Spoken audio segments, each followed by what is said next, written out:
Navigating through a big station in Tokyo can be very confusing, even for a Tokyo resident like myself.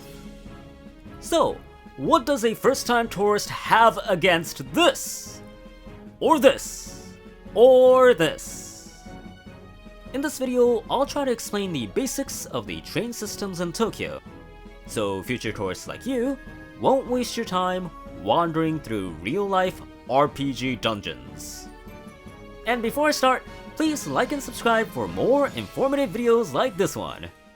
Thank you. First, let's talk about train lines. I categorize Tokyo train lines into these three categories: the JR line, the Metro, and everything else. The JR lines are owned by the biggest railway company in Japan, JR. The Metro are the subway lines owned by Tokyo Metro, and everything else is everything else. It's important to know these categories to avoid some common mistakes tourists often make. For example, some tourists buy the JR Pass at the airport, which is an unlimited ticket that can be used for any JR line. However, you can't use it for anything else. So if you don't know which train lines are JR lines, I assume it can cause some major problems. So, how can you tell if a train line is a JR line or not? One way to know is to look at these symbols. You'll see these symbols on Google Maps and on the signs in the stations.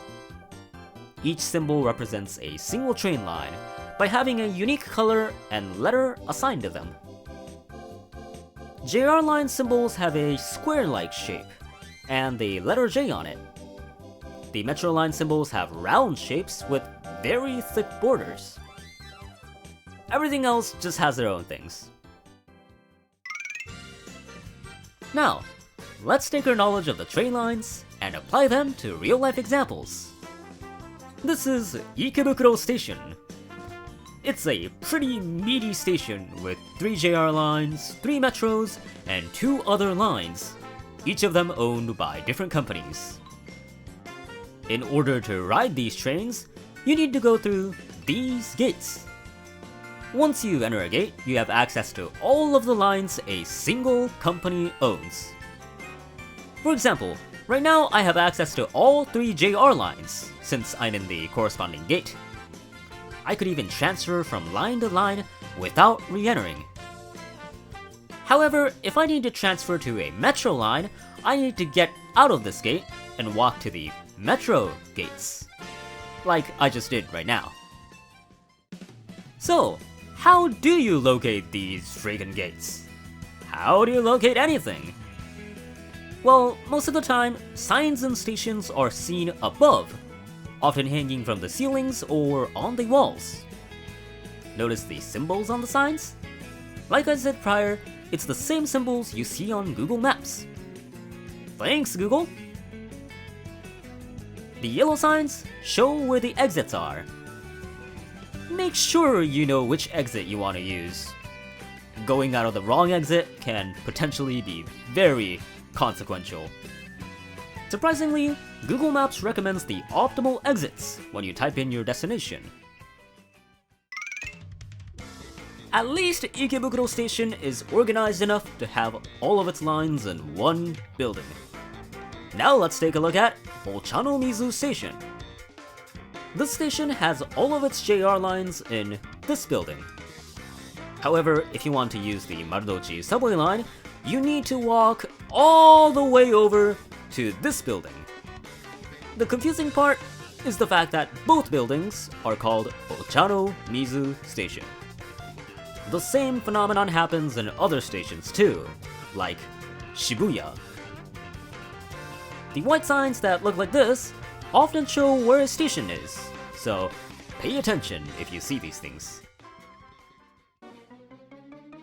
Another confusing concept is variants. A lot of stations in Japan have very similar names, but have different lines and locations. For example, Just like Godzilla has Shin Godzilla, Ochanomizu Station has its variant, Shin Ochanomizu Station. Shinjuku is the worst offender of this problem. So many stations have names with Shinjuku in it, and some of them are miles apart. So please make sure to double check the name of the station you're supposed to go off of. Also, each station has a number and a letter assigned to it, so if you're not confident with Japanese names, pay attention to these instead. All of that explaining said, I think some of you are still going to get lost. And don't blame yourself when that happens. The buildings are built like mazes, and there are hundreds of people surrounding you at all times. It's very easy to get confused. If you need to stop, to check your phone, or to take a breather, you could do that. But please, don't block traffic. Japanese people hate it when that happens. A good place to stand is near the walls or near the pillars. If you want help, look for people who look like this. They are the station attendants. These attendants all have some level of training in the English language. However, from my own experience, many are not that fluent. Just be patient and respectful to them. Got it? Pinky promise. That was my final advice. Thank you for watching my video. This is a very new channel and I need all the support I can get, so it'll be cool if you liked and subscribed. I'm the Weeby Tourist and I wish you all a safe and trouble-free trip. Bon voyage and... Heiwa.